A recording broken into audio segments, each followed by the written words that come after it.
Hello everyone, welcome back to Maths and Matrix. In this particular session, I'm discussing the further concepts of statistics chapter, and this is going to be your part 2 session on the topic statistics you must prepare for to appear for those 12 questions in your NDA written examination, isn't it?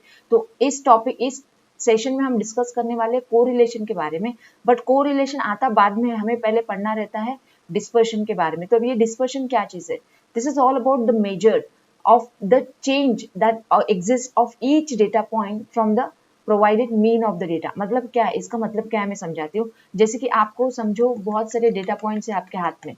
These are spreaded like this on the Cartesian coordinate plane. समझो हर एक data point as a very they are represented in the Cartesian coordinate plane. तो ये सब data है ना. अभी ये डेटा का जो एक मीन आएगा, ये मीन के रिस्पेक्ट में हम लोग ये इसका डिग्री पता कर सकते हैं ना. मिनिमम मीन से मिनिमम कितना है, मैक्सिमम कितना ऊपर तक गया है डेटा पॉइंट, है ना. तो we can discuss this dispersion. Dispersion is all about the degree to which the numerical data tend to spread about an average value. एक एवरेज वैल्यू को फिक्स करके, डेटा की एवरेज वैल्यू को fix करके हम इसके रिलेटिव क्वांटिटीज को major करते हैं कि ये डेटा कैसा डिस्पर्स है, उसकी डिग्री क्या है. बहुत ज्यादा डिस्पर्स है मतलब बहुत दूर दूर दूर तक फैला हुआ है, वो एवरेज से बहुत दूर दूर तक है, क्या एकदम नजदीक है, it is very near to the average. How it is dispersed. So this is all about this talk, that is the degree to which the numerical data tend to spread about an average value is called the measure of dispersion. और ये क्या क्या चीजें हैं, ये कौन कौन से measure of dispersion है. पहला तो है range. जैसे कि हम लोग बता सकते हैं कि अभी समझो ये हमारा mean data point है for the given data. तो इसका समझो मिनिमम डेटा पॉइंट ये था और मैक्सिमम डेटा पॉइंट ये था, तो कहाँ से कहाँ इसका रेंज बता सकते हैं हम. तो ये भी एक टाइप का क्या है, मेजर ऑफ डिस्पर्शन है, रेंज. रेंज से हम लोग कंपैरिजन बता सकते हैं डेटा की कि एवरेज मिनिमम के नजदीक है क्या मैक्सिमम के नजदीक है, तो हम लोग रेंज पता करके बता सकते हैं. उसके अलावा दूसरा है मीन डेविएशन. अब ये मीन डेविएशन क्या होता है, it is calculation of D I only. जिसके आपको ऑलरेडी पता है ना, डी आई क्या होता है, it is x I minus a. अभी यहाँ पे ए की बजाय ये मीन हमने बोला है ना, मीन हमने बोला है मतलब ये ए हमारा कौन रहेगा, एक्स बार रहेगा. तो हम यहाँ पे इस सेशन में मीन डेविएशन के बारे में बात करेंगे. बहुत ही इंपॉर्टेंट टॉपिक है ये, ठीक है. स्टैटिस्टिक का बहुत ही इंपॉर्टेंट टॉपिक है एनडीए के लिए. और उसके बाद हम बात करेंगे standard deviation and then root mean square deviation. अभी ये root mean square deviation and standard deviation में बहुत ही छोटा सा डिफरेंस है. वो मैं आपको जैसे मैं स्टैंडर्ड डेविएशन के बारे में पढ़ाऊंगी, वो मैं आपको इसमें ही रूट मीन स्क्वायर मेथड भी बता दूंगी, ठीक है. तो अभी हम स्टार्ट करते हैं रेंज से. So let us understand about what is a range. The range is the difference between the highest and the lowest observations of the data. Highest observation of data को हम लोग x max बोल सकते हैं, lowest observation of data को हम x minimum बोल सकते हैं, क्योंकि हम x को यहाँ पे क्या बोल रहे हैं, observation बोल रहे हैं, ठीक है. तो x max क्या रहेगा, highest observation रहेगा, and x min क्या रहेगा, lowest observation रहेगा, ठीक है. तो उन दोनों का डिफरेंस अगर आप ले लो, x max minus x min, तो क्या बन जाता है आपका range of the data. So to calculate range of any data, what you have to find is you have to find the highest value and the lowest value. You have to take the difference. Isn't it clear? And what is the coefficient of the range? क्या होता है coefficient of the range? What is the coefficient of the range? It is the ratio of x max minus x min to x max plus x min. तो इसका जो ratio है, ये ratio को हम क्या बोलते हैं, coefficient of range. Coefficient of range होता है ये, कोएफिशिएंट ऑफ रेंज, ठीक है. ये क्लियर रहेगा formula. It's a ratio of the range upon the sum of x max plus x mean, ठीक है. This is called the coefficient of range. तो ये हो गया अबाउट द रेंज. अभी आते हैं मेन पॉइंट पे, डेविएशन. मीन डेविएशन क्या होता है, जैसे कि मैंने बोला ये बहुत ही इंपॉर्टेंट है, ठीक है. तो मीन डेविएशन समझो ये क्या चीज है. मीन डेविएशन कैसे निकालते हैं, सबसे पहले आपको डेटा का मीन पता होना जरूरी है. मीन डेविएशन निकालने के लिए क्या पता होना जरूरी है आपको, मीन, ठीक है. अभी देखो इसके बारे में पढ़ लेते हैं एक बार. The arithmetic mean of the absolute deviations of the values of the variable from a measure of their average. अभी ये एवरेज कोई भी हो सकता है, मीन, मीडियन, मोड. हम ज्यादातर जो प्रॉब्लम सॉल्व करते हैं हमारे एनडीए के, वो मीन के रिलेटेड ही सॉल्व करते हैं.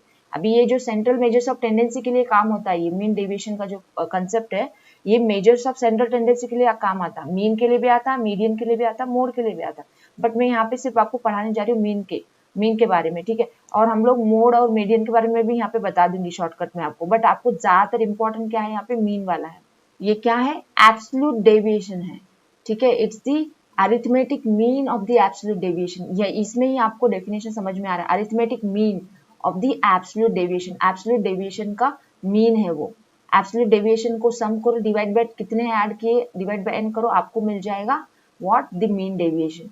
समझ में आया ना? फॉर्मूला बहुत आसान है। मीन डेविएशन को हम लोग ये डेल्टा के फॉर्म में रिप्रेजेंट करते हैं। Delta is equal to sigma of the absolute differences, sigma of the absolute differences divided by कितने डिफरेंसेस ऐड की, कितने ऑब्जर्वेशन थे वो।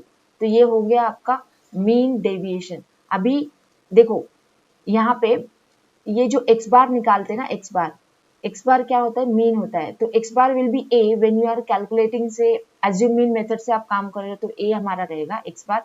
अगर आप मीडियन के लिए काम कर रहे हो, मीडियन के लिए, तो ये जो क्या बोलते हैं x बार जो है ना, x बार को हम क्या लेंगे, md लेंगे, मीडियन लेंगे। और जब आप मोड के लिए काम करोगे x बार की जगह पे कौन लेंगे, मोड को लेंगे। तो फॉर्मूला वही रहेगा, ये फॉर्मूला वही रहेगा। ये फॉर्मूला x बार की जगह पे कौन आएगा, मीडियन आएगा जब आप मीडियन के लिए काम कर रहे हो। x बार की जगह पे कौन आएगा, मोड आएगा जब आप मोड के लिए काम कर रहे हो। That is you are finding the mean deviation about median about mode. तो मोड और मीडियन आ जाएगा x बार की जगह पे। बट आपको फॉर्मूला तो याद रखना एक ही।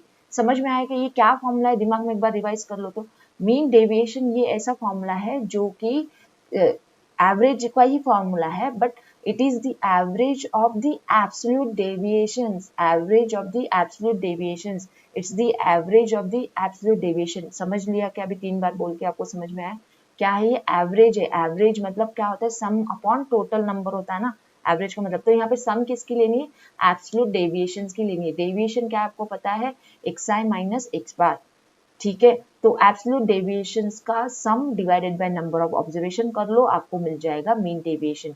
अगर आपको विथ रिस्पेक्ट टू मीडियन निकालना है तो x बार को निकाल के मीडियन डाल दो फॉर्मूले में, विथ रिस्पेक्ट टू मोड निकालना है तो x बार निकाल के मोड को डाल दो। क्लियर है बात? ये हो गया सिंपल डेटा। लिस्टेड डेटा होता है ना, जहाँ पे x1 x2 x3 so on करके ऑब्जर्वेशन रहते हैं, तो उसके लिए ये काम आ जाएगा फॉर्मूला। बट अभी डेटा लार्ज, हर एक ऑब्जर्वेशन रिपीट हुआ है तो फ्रीक्वेंसी की बात होती है ना, तो फॉर्मूला देखो ऐसे चेंज होगा। फॉर्मूला कैसे चेंज होगा, यही मीन डेविएशन का फॉर्मूला। जब फ्रीक्वेंसी आ जाती है तो यहाँ पे समझ में आ रहा है ना, ये सिग्मा ऑफ किसका सम होगा, ये डायरेक्ट मीन का फॉर्मूला है ना, डायरेक्ट मीन का फॉर्मूला याद है ना आपको, sigma XI F I upon sigma f आई, वही फॉर्मूला। जस्ट यहाँ पे एक्सआई की जगह पे कौन आ रहा, मीन डेविएशन आ रहा, मीन डेविएशन। एक्सआई की जगह पे कौन आ रहा, डेविएशन आ रहा, वो भी एब्सोल्यूट वाला।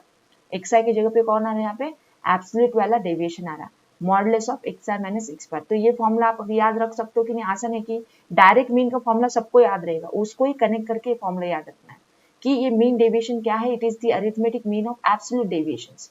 ठीक है, आपका जो एक्सआई है ना, एक्सआई कौन है यहाँ पे, एब्सोल्यूट डेविएशन है, modulus of x i minus x bar. ठीक है, क्लियर है बात? तो अनक्लासिफाइड डेटा के लिए भी यही काम आएगा और क्लासिफाइड डेटा के लिए भी यही काम आएगा। अनक्लासिफाइड डेटा के लिए ये एक्सआई हमारा ऑब्जर्वेशन रहेगा, क्लासिफाइड डेटा के लिए ये एक्सआई हमारा कौन रहेगा, क्लास मार्क रहेगा। बस इतना सा ही डिफरेंस है।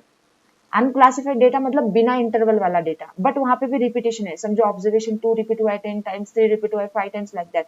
तो वो अनक्लासिफाइड डेटा होता है वो, उसमें भी एक्सआई क्या रहेगा, ऑब्जर्वेशन रहेगा, बट एक्स बार मेन ही रहेगा, मेन ऑफ द डेटा, जिसको हम लोग एक्स बार को यहाँ पे कैसे फाइंड करेंगे, x I F I upon sigma f आई करके फाइंड करते हैं ना एक्स बार को। और जब ये अपना कैसा रहेगा डेटा, क्लास इंटरवल वाला डेटा रहेगा, तो एक्स बार कैलकुलेट करने के लिए आपके पास मेथड्स है, step deviation method, assume mean method, direct mean method भी है, तो उससे आप मीन फाइंड कर लोगे।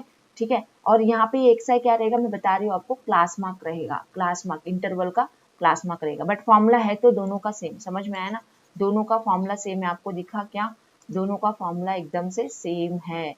क्लियरली ये किसका फॉर्मूला है, मीन डेविएशन का है। What is mean deviation, once again recall yourself, it is the arithmetic mean, that is, other word simple words में बोलने जाओ तो average of the absolute deviation, average of absolute deviation, absolute deviation का sum करके divide by total number of observation करो, आपको मिलता average. अगर फ्रीक्वेंसी आती है तो sigma of f i into absolute deviation divided by sigma f i आपका फॉर्मूला बन जाता।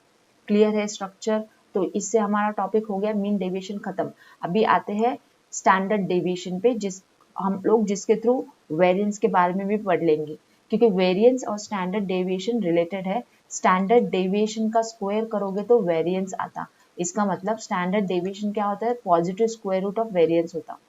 तो ये है, दोनों कनेक्टेड है। तो हम एक के लिए फॉर्मूला पढ़ेंगे, वेरिएंस का फॉर्मूला तो ऐसे ही बन जाना है with the help of this point. ठीक है, तो अभी हम पढ़ते हैं कि स्टैंडर्ड डेविएशन है क्या। Standard deviation is the square root of the arithmetic mean of the squares of the deviation. Understand, square root of, ये क्या है, square root of the arithmetic mean है ना, ये arithmetic mean of square of the deviations of the terms from their arithmetic mean and it is denoted by s. Sigma करके denote करते हैं, ये वाला सिग्मा। एस कभी कभी सिग्मा करके डिनोट होता है, किधर किधर आप बुक्स में देखोगे एस करके रहेगा, स्टैंडर्ड डेविएशन का नोटेशन। ठीक है, दोनों चलता। The square of the standard deviation is called the variance. SD का स्क्वायर को हम क्या बोलते हैं, वेरिएंस बोलते हैं, and it is denoted by sigma square. तो सिग्मा स्क्वायर कौन, वेरिएंस, और सिग्मा कौन, रूट ऑफ वेरिएंस। ये बात ध्यान में रख लो। ठीक है, समझ में आया कि इसका डेफिनेशन क्या बोलता है, इसका फॉर्मूला क्या बोलता है, it is the square root, it is the square root of the square, it is the square root of the arithmetic mean. Mean क्यों बोला है, क्योंकि यहाँ पे divide by number of observation कर रहे हैं ना, it's the arithmetic mean of the sum of the squares, it's the arithmetic mean बोला तो उसमें सम आ गया, arithmetic mean of the squares of the deviations। यहाँ पे absolute deviation नहीं है, खाली deviation है, xi minus xy। ठीक है, एक बार फिर से मैं पढ़ती हूँ फॉर्मूला आपके लिए। ये क्या फॉर्मूला है, it is the square root of, it is the square root of the arithmetic mean of the square of the deviations. Clear है क्या फॉर्मूला, इसको आप पढ़ते पढ़ते लिखना एक दो बार, तो आपको ये याद रह जाएगा। ये फॉर्मूला का सिंप्लीफिकेशन इस टाइप का है, और ये फॉर्मूला बहुत ही काम आता है, मैं बता दूं, ये फॉर्मूला डायरेक्ट में काम आता है एग्जाम्पल में। जब आपको क्वेश्चन में सिग्मा एक्सआई का स्क्वायर एंड सिग्मा एक्सआई दिया हुआ है, तो आप ये फॉर्मूला लगा के कैलकुलेट कर सकते हो एसडी को, दैट इज स्टैंडर्ड डेविएशन को। क्या है formula, 1/n times under the root of n into sigma x i का square minus sigma x i the whole square. तो ये शॉर्टकट फॉर्मूला है जब आपको डेटा पॉइंट्स पता नहीं है, बट आपको ये सिग्मा एक्सआई पता है, सिग्मा एक्सआई स्क्वायर पता है, तो तभी ये फॉर्मूला काम आएगा, सेकेंड वाला। समझ में आ गई बात। तो ये दोनों फॉर्मूले बहुत ही इंपॉर्टेंट है, आपको इस लेक्चर की पीडीएफ में टेलीग्राम चैनल पे शेयर कर दूंगी। You just need to join the Telegram channel to get this formula PDF. ठीक है, so link of the Telegram channel you can easily find in my description, that is the channel description, you can easily find it. ठीक है, तो अभी बात करते हैं, ये हो गया था हमारा सिंपल डिस्ट्रीब्यूशन के लिए, है ना, सिंपल डिस्ट्रीब्यूशन जहाँ पे हमारा लिस्टेड डेटा पॉइंट्स रहता था, लिमिटेड डेटा पॉइंट्स रहता था लिस्टेड फॉर्म में। बट डेटा पॉइंट्स तो लिस्टेड फॉर्म में होते ही नहीं, कभी कभी वो कैसे आते, अनक्लासिफाइड आते एंड कभी कभी क्लासिफाइड आते। तो अनक्लासिफाइड के लिए अभी मतलब वहाँ पे फ्रीक्वेंसी की बात आती कि डेटा पॉइंट्स रिपीट हुआ है। क्लासिफाई में भी क्या होता है, डेटा पॉइंट रिपीट होता है, बट वहाँ पे हम लोग क्लास मार्क ले लेते हैं, क्लास इंटरवल का class mark as a data point लेते हैं, है ना। तो यहाँ पे फिर फॉर्मूला सा थोड़ा सा चेंज हो जाएगा। क्या फॉर्मूला हो जाएगा, यस आपने सही गेस किया, यहाँ पे फ्रीक्वेंसी की बात आ जाएगी, और जो डिनोमिनेटर था ना वो एन की जगह पे कौन ले ली, उसने जगह सिग्मा एफ ने ले ली। यहाँ पे एन क्या है, सिग्मा एफ है। देखो फॉर्मूला सिंपल है, आपने जो फॉर्मूला बेसिक के एवरेज का फॉर्मूला पढ़ा ना, पूरा जो थियोरी है स्टैट्स का उधर ही घूम रहा है, कुछ नए फॉर्मूलेज नहीं, उससे ही कनेक्टेड है। आप उसके ही कनेक्शन में ये फॉर्मूलेज को याद रखना है। जब आप यहाँ पे अभी फ्रीक्वेंसी वाले डेटा की बात कर रहे हो, तो स्टैंडर्ड डेविएशन का फॉर्मूला कैसे चेंज होगा, मैंने बोला कि it is arithmetic mean of square of the deviations. तो अभी ये भी क्या होगा, arithmetic mean of square of the deviation, but यहाँ पे फ्रीक्वेंसी मल्टीप्लाई होगा ना हर एक डेटा पॉइंट का। तो इसीलिए इसका फॉर्मूला क्या हो जा रहा है, समझ में आ रहा है ना, इसका फॉर्मूला हो जा रहा है under the square root of sigma of f into x I minus x bar the whole square. यहाँ पे आई आना था, आई सॉरी, यहाँ पे आई आना था, एफ आई आएगा। ठीक है, एफ आई है ना, वेरी होगी ना frequency data wise, upon n, n क्या है हमारा, सिग्मा ऑफ एफ आई। ठीक है, क्लियर है about the standard deviation and variance, दोनों मैंने यहाँ पे पढ़ा चुकी हूँ। सिग्मा स्क्वायर क्या होता है, वैर होता है, एंड सिग्मा क्या होता है, रूट ऑफ वैर होता है। ये चीजें याद रखो। ठीक है, अगर वेरिएंस कैलकुलेट करना है तो सिग्मा ही कैलकुलेट करना पड़ता। ठीक है, सिग्मा कैलकुलेट करने के लिए हमारे पास दो फॉर्मूले, एक फ्रीक्वेंसी वाला, एक विदाउट फ्रीक्वेंसी वाला। दैट इज लिस्टेड डेटा के लिए, दैट इज सिंपल डेटा के लिए, एंड अनक्लासिफाइड क्लासिफाइड डेटा के लिए। क्लियर सी बात है। अभी देखते हैं एक छोटा सा point, that is the standard deviation about the combined series. हमने कंबाइंड मीन का फॉर्मूला पढ़ा ना, उस तरह से कंबाइंड सीरीज का स्टैंडर्ड डेविएशन का भी फॉर्मूला बनाया गया, तो ये फॉर्मूला आपको याद रखना है। बट यहाँ पे आपको जैसे कि पता है कि ये जो D1 D2 है, ये कैसे निकलेगा, ये निकलेगा x1 बार माइनस x बार करके and x2 bar minus x बार करके। अभी ये सब है क्या, मैं बता देती हूँ। जैसे कि मैं बोल रही हूँ कंबाइंड सीरीज है, मतलब यहाँ पे दो डेटा सीरीज की बात हो रही है, तो यहाँ पे इंफॉर्मेशन क्या रहेगी, if n1 and n2 are the sizes of the data, x1 bar and x2 bar are the means of the two data series. Sigma 1 and sigma 2 are the standard deviations of the data series. Then the standard deviation of the combined series का formula क्या है?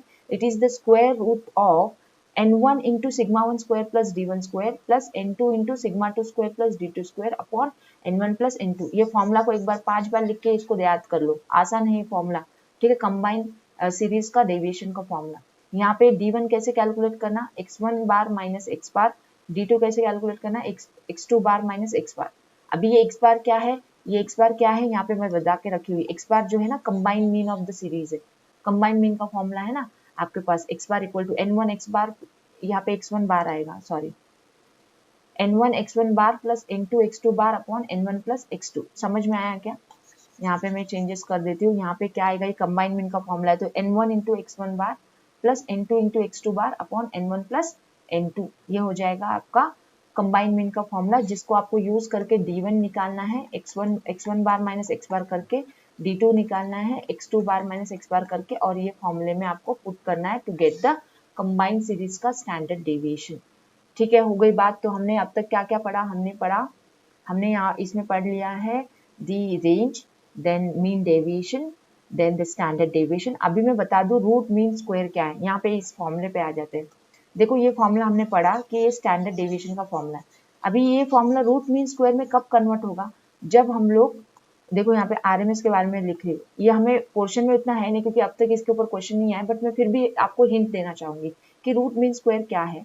यहाँ पे हमारा x बार है ना, standard deviation में कौन है, एक्स बार है। रूट मीन स्क्वायर में क्या होता, रूट मीन स्क्वायर में यहाँ पे एक्स बार की जगह पे क्या रहता, ए रहता, एज्यूम मीन रहता।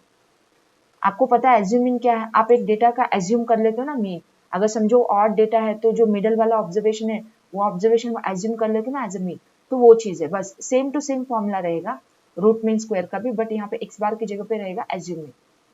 अगर एक्स बार आ जाएगा तो हमारा स्टैंडर्ड डेविएशन है। तो इसीलिए ज्यादातर जो एक्यूरेट हमारा आता है वो स्टैंडर्ड डेविएशन देता, डेटा को प्रॉपरली इंटरप्रेट कौन करता है, standard deviation rather than root mean square, क्योंकि रूट मीन स्क्वायर में एरर आने के चांसेस है क्योंकि हम लोग मीन को एज्यूम करके कर रहे। बट यहाँ पे क्या हो रहा है, हम लोग मीन निकाल के, डेटा का मीन निकाल के उसका डेविएशन निकाल के हम लोग काम कर रहे हैं, तो इसका जो कैलकुलेशन आएगा वो एक्यूरेट रहेगा सिग्मा का। ठीक है, तो ये सब कुछ हो गया। अभी हमारा आता है important points to discuss about your examination. Exam में थियोरी क्वेश्चंस आते हैं about the change of origin and change of scale. अभी चेंज ऑफ ओरिजिन का मतलब क्या, एक बार रिकॉल कर लेते हैं, मैंने ये चीज आपको ऑलरेडी बता चुकी हूँ पहले पार्ट में। ठीक है, चेंज ऑफ ओरिजिन मतलब प्लस के या तो माइनस के होना data points, and change of scale का मतलब क्या होता है, चेंज ऑफ स्केल का मतलब होता है कि डिवाइड बाय के या तो मल्टीप्लाई बाय के। ठीक है, तो जब हमने पढ़ के रखा है फर्स्ट पार्ट में कि मीन जो होता है ये डिपेंडेंट है। डिपेंडेंट क्यों बोला था मैंने, मीन को एक बार बताओ तो रिकॉल कर लो खुद को कि मीन डिपेंडेंट कौन क्यों है change of origin and change of scale पे, क्योंकि मैंने आपको पढ़ा चुकी हूँ कि आप जब डेटा पॉइंट को प्लस के माइनस के या तो इनटू या तो डिवाइड बाय के करते हो वेयर के इज नॉन जीरो, ओके, तो डिवाइड बाय करते हो मीन भी उतना ही अमाउंट से चेंज हो जाता है। अगर आप हर एक डेटा पॉइंट पे प्लस के करते तो मीन भी प्लस के हो जाता, हर एक डेटा पॉइंट पे माइनस के करते तो मीन भी माइनस के हो जाता है, मल्टीप्लाई करते तो मीन भी मल्टीप्लाई होता है के से, डिवाइड करते तो मीन भी डिवाइड होता है के से। तो इसीलिए ये जो हमारा मीन है central measure of tendency, this is dependent on change of origin change of scale. But median की भी बात आती है, ये भी क्या है, डिपेंडेंट है। मोड भी क्या है, डिपेंडेंट है। याद रखो ये जो तीनों है मीन मीडियन मोड, ये तीनों के तीनों सेंट्रल मेजर्स ऑफ टेंडेंसी एक डेटा को प्रॉपरली एक्यूरेट बताने में, इंटरप्रेट करने में काम आते हैं। तीनों के तीन change of origin change of scale पे डिपेंडेंट है, मतलब वो चेंज होते हैं as you change the observation. इधर you change the observation by adding something, subtracting something, multiplying something और dividing something by non zero, isn't it. But अभी बात करते हैं अगले दो वालों की बात करते हैं। ये जो हमारा स्टैंडर्ड डेविएशन एंड वेरिएंस है, ये जो दो बंदे हैं सिर्फ एक चीज पे डिपेंडेंट है, वो है चेंज ऑफ स्केल। ये जो दोनों बंदे हैं ये सिर्फ इससे इनटू करने से, डिवाइड करने से चेंज होते हैं, प्लस एंड माइनस करने से चेंज नहीं होते, तो ये नॉट डिपेंडेंट है, याद रखो। मतलब मैं अगर एक यहाँ पे क्वेश्चन बना दूं कि समझो x1 टू xn का जो मीन है, x बार है 2 है, और आपने हर एक ऑब्जर्वेशन को अभी प्लस टू किया है, ठीक है, तो ये डेटा का न्यू मीन क्या आएगा, आप बोलोगे 2 + 2 4 आएगा न्यू में, बट इसका सिग्मा क्या आएगा, जो ओरिजिनल सिग्मा था समझो 10 वही आएगा। बट अगर आपने इंटू किया है यहाँ पे, इंटू करने से क्या होगा कि यहाँ पे सिग्मा में चेंज आएगा, और वो कितना चेंज आता वो डिपेंड करता है इक्वेशन पे, क्योंकि ठीक है वो डिपेंड करता है इक्वेशन पे, सिग्मा की इक्वेशन पे वो डिपेंड करता है। ठीक है, तो आपको सिर्फ यहाँ पे ध्यान में रखने वाली चीजें क्या है कि ये डिपेंडेंट और इंडिपेंडेंट क्या चीज है। चेंज ऑफ ओरिजिन पे कौन कौन डिपेंडेंट है, सिर्फ mean, median, mode. Change of scale पे कौन कौन डिपेंडेंट है, सब के सब भी मेजर्स ऑफ डिस्पर्शन जो है चेंज ऑफ स्केल पे डिपेंडेंट होते हैं। क्लियर है बात। अभी आते हैं हमारे मेन पॉइंट पे, कोरिलेशन पे। अभी कोरिलेशन को समझते हैं, अभी ये थोड़ा आसान हो जाएगा समझना। कोरिलेशन में वर्ड का मीनिंग समझ में आ रहा होगा, को रिलेटेड टू ईच अदर। एक दो वेरिएबल है जो एक दूसरे से कुछ रिलेशन रखते हैं, they are interdependent variables. Okay, relation रहना मतलब वो दोनों एक दूसरे पे डिपेंडेंट होना, वही बात होती है ना। तो the tendency of the simultaneous variation between the two variables two variate two statistical variable is called the correlation और कोवेरिएशन। ठीक है, and it denotes the degree of the interdependence between them. ये कोरिलेशन जो चीज है ये actually major है एक टाइप का, जो कि मेजर करती है कि कितना डिपेंडेंस है, कैसा डिपेंडेंस है दो वेरिएबल का एक दूसरे पे। ठीक है, समझ में आ गई ना बात। तो इसके टाइप्स है, तो हम लोग वो टाइप्स भी पढ़ लेते हैं। Understand the types here. Types of correlation. Perfect correlation कब बोलेंगे, जब दो variables in such a manner related है कि उनका जो रेशियो है ऑलवेज कांस्टेंट है, उनका जो रेशियो है डेटा का वो हमेशा क्या है, कांस्टेंट है, तो कोरिलेशन हो जाता परफेक्ट। पॉजिटिव और डायरेक्ट कोरिलेशन कब रहता, if there is an increase or decrease in one variable corresponds to an increase or decrease in the other. अभी दो वेरिएबल में बोल रही हूँ, एक्स एंड वाई। जब एक्स में इंक्रीज हुआ तो वाई में भी इंक्रीज हुआ, या तो डिक्रीज हुआ, या तो एक्स में इंक्रीज हुआ डिक्रीज हुआ, ऐसे हो सकता है कि नहीं। तो जब दोनों में इंक्रीज ही इंक्रीज होगा या तो डिक्रीज डिक्रीज होगा, तो तभी ये क्या है, positive and direct correlation. Negative कब रहेगा बताओ, तो इंक्रीज एक में हुआ दूसरे में डिक्रीज हुआ, डिक्रीज एक में हुआ दूसरे में इंक्रीज हुआ। समझ में आया, तो ये क्या होगा, निगेटिव। तो मैंने जो पहले बताई आपको, कोरिलेशन एक्चुअली बटेगा दो में, एक तो परफेक्ट, नॉन परफेक्ट। परफेक्ट मतलब रेशियो हमेशा constant, change between the two variables का जो रेशियो है हमेशा कांस्टेंट। बट पॉजिटिव कब रहेगा, जब एक वेरिएबल में इंक्रीज हो रहा है दूसरे में भी इंक्रीज हो रहा है, पहले में अगर वेरिएबल में डिक्रीज हो रहा है तो दूसरे में भी डिक्रीज हो रहा है, तो ये पॉजिटिव। निगेटिव कब रहेगा, अनइक्वल, मतलब एक वेरिएबल में इंक्रीज हो रहा है दूसरे वेरिएबल में डिक्रीज हो रहा, या तो दूसरे में इंक्रीज हो रहा पहले में डिक्रीज हो रहा, ऐसे, तो ये हो जाएगा निगेटिव। तो ये समझ में आ गई बेसिक चीजें। अभी आते हैं फॉर्मूले पे। कोवेरिएंस का फॉर्मूला हमें समझना है। Covariation is same as the correlation. ठीक है, कोवेरिएंस का यहाँ पे COV करके डिनोट करते हैं, कोवेरिएंस को हम लोग COV शॉर्ट में लिखते हैं। It is the formula derived for the given two statistical variables. ठीक है, अगर समझो हमारे xi yi ऑब्जर्वेशन है, डेटा सीरीज है, xi एक ऑब्जर्वेशन सेट है, yi दूसरा ऑब्जर्वेशन सेट है। ठीक है, तो उसका कोवेरिएंस का जो फॉर्मूला है वो क्या है, 1/n times sigma of xi minus x bar into yi minus y बार। तो कोवेरिएंस को कैलकुलेट करने के लिए आपको पहले क्या करना होगा, वो डेटा का अपना अपना मीन कैलकुलेट कर लेना होगा, mean x bar y bar calculate कर लेना होगा। Then you have to substitute this in the formula, sigma of xi minus x bar into yi minus y bar upon, and actually ये भी देखा जाए तो ये भी क्या है, मीन ही है, ये भी फॉर्मूला कोवेरिएंस का मीन ही है। बट यहाँ पे न्यूमरेटर में क्या आ रहा, xi minus x bar into yi minus y बार। कितना आसान फॉर्मूला है, देखो डिफिकल्ट लग रहा है कि आपको, नहीं है ना डिफिकल्ट फॉर्मूला। सब पूरा स्टैटिस्टिक एक ही फॉर्मूले पे घूम रहा है, कौन सा, डायरेक्ट मीन का फॉर्मूला। वही कंसेप्ट पे सब कुछ घूमे हुए, सभी फॉर्मूले वैसे ही, आपको वही चीज ध्यान में रख के कोई भी फॉर्मूला आपको बनाना है। ठीक है, अभी पहले फॉर्मूले में और दूसरे फॉर्मूले में क्या डिफरेंस है, क्या आपने देख लिया। पहले फॉर्मूले में हमारे पास x बार y बार चाहिए, कैलकुलेट करना है। अगर समझो आपको x बार y बार नहीं कैलकुलेट करना है, डायरेक्ट कोवेरिएंस कैलकुलेट करना है, तो आप ये फॉर्मूला लगा सकते हो, 1/n sigma xi yi minus 1/n sigma xi into 1/n sigma yi। ये कुछ हार्ड नहीं है, आसान फॉर्मूला है। 1/n sigma xi yi minus 1/n sigma xi into 1/n sigma yi। ये कब यूज करेंगे फॉर्मूला, जब आपको मीन नहीं कैलकुलेट करना है फॉर द डेटा। डायरेक्ट आपको, जब कभी कभी ना अगर एग्जाम में आता क्वेश्चन, तो डायरेक्ट वो बंदे लोग आपको सिग्मा xi सिग्मा yi देंगे, एन करके बता देंगे, सिग्मा xi yi की भी वैल्यू दे देंगे, तो डायरेक्ट फॉर्मूला में सब्स्टिट्यूट करना है ऐसे वाले फॉर्मूले में। आपको मिल जाएगा आंसर। किसका आंसर मिल जाएगा? कोवेरियंस का। क्लियर है बात?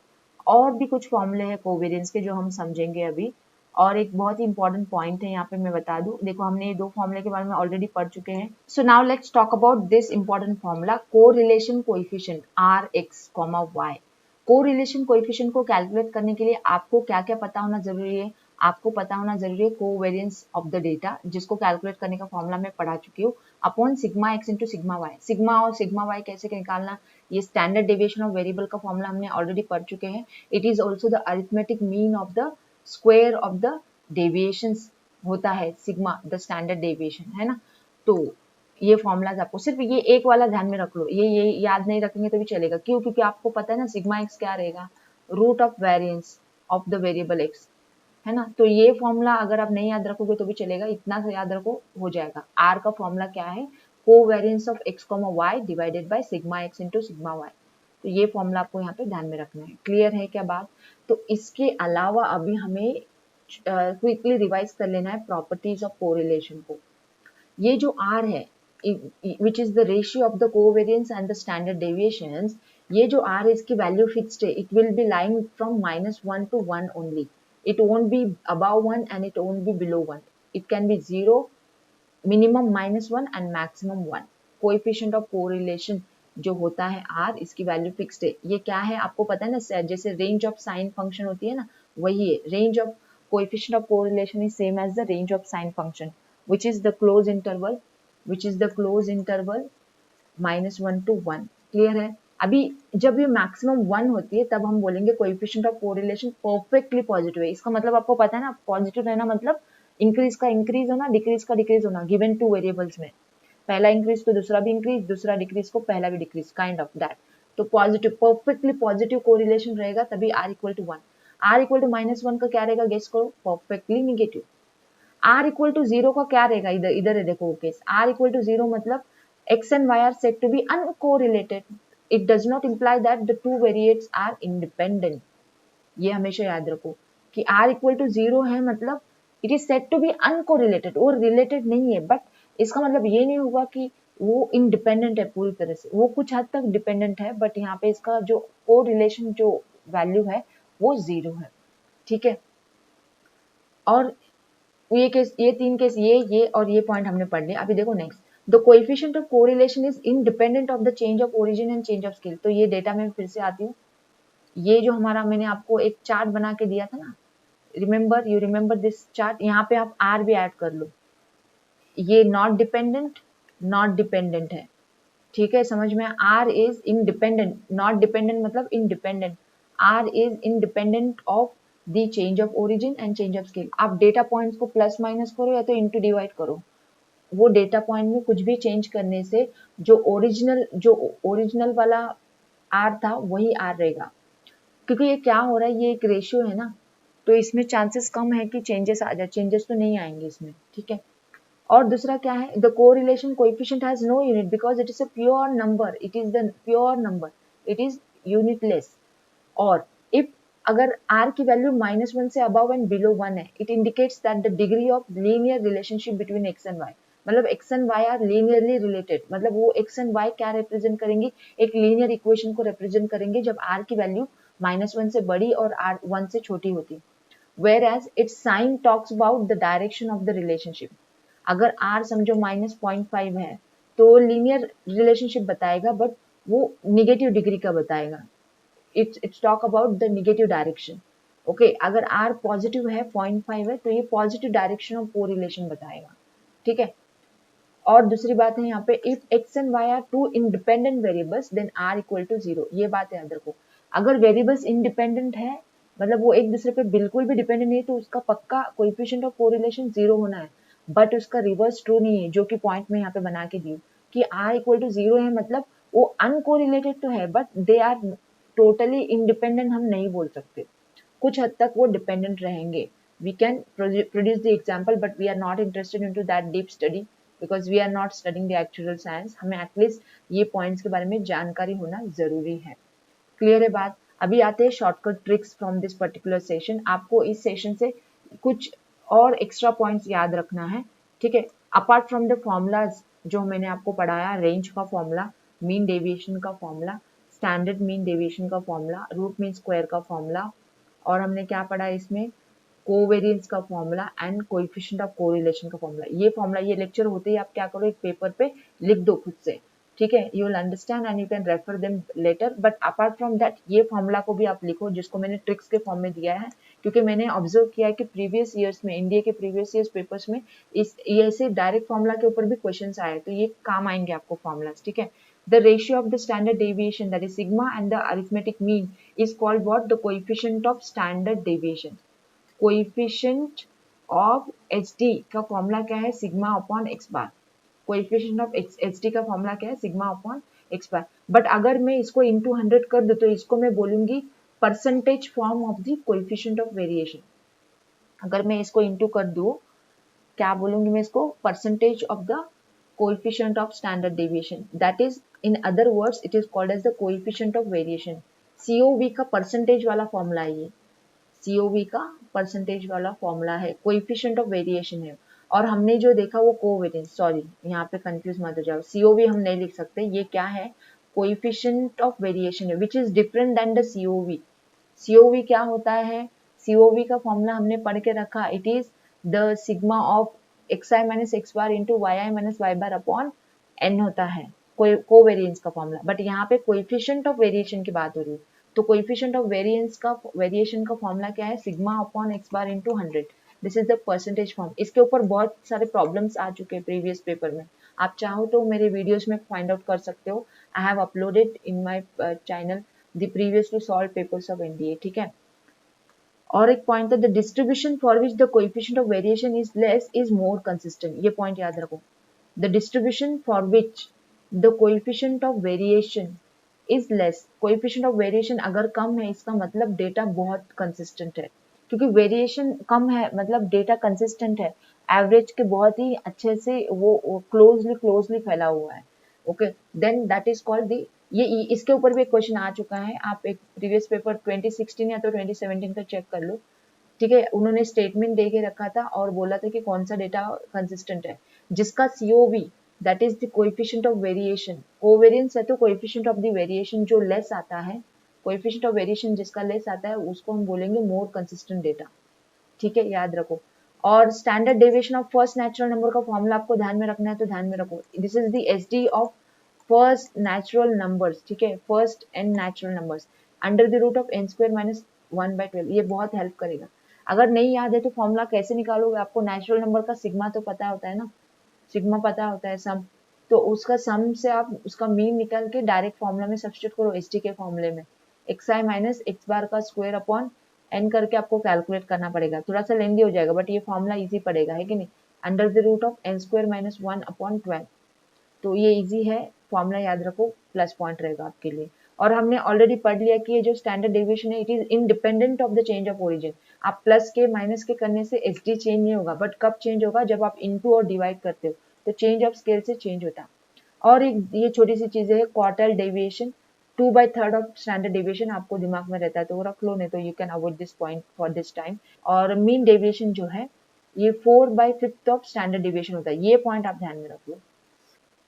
मीन डेविएशन क्या होता है आपको पता है ना, मीन डेविएशन क्या है, it is the arithmetic mean of absolute deviation. और स्टैंडर्ड डेविएशन क्या है, it is the arithmetic mean of the square of the deviations है, ओके। तो मीन डेविएशन जो होता है हमेशा 4/5 ऑफ द स्टैंडर्ड डेविएशन होता है, ये पॉइंट आप यहाँ पे याद रखना है। तो ये लेक्चर बहुत ही हेल्पफुल है आपके लिए, एक बार आप अच्छे से फिर से देख के रिवीजन पॉइंट्स जो है आपके लिए, मतलब जो फॉर्मूलाज है आपको अच्छे से उसको नोट डाउन करके रखने हैं, ठीक है, एक पेपर पे, ताकि आप प्रॉपरली उसको फिर से एक एग्जाम के 1-2 दिन पहले एक बार दिमाग में फिर से रिवाइज करके जाए, तभी आपको फॉर्मूले टाइम पे रिकॉल होंगे। And writing a correct formula to solve a problem is very important. अगर फॉर्मूला आप रॉन्ग लिख लिए और सॉल्व कर रहे हो तो आपको आंसर तो रॉन्ग ही आना है, तो you have to take care of that point, ठीक है। So thanks for watching this video guys, I would meet you in the next session.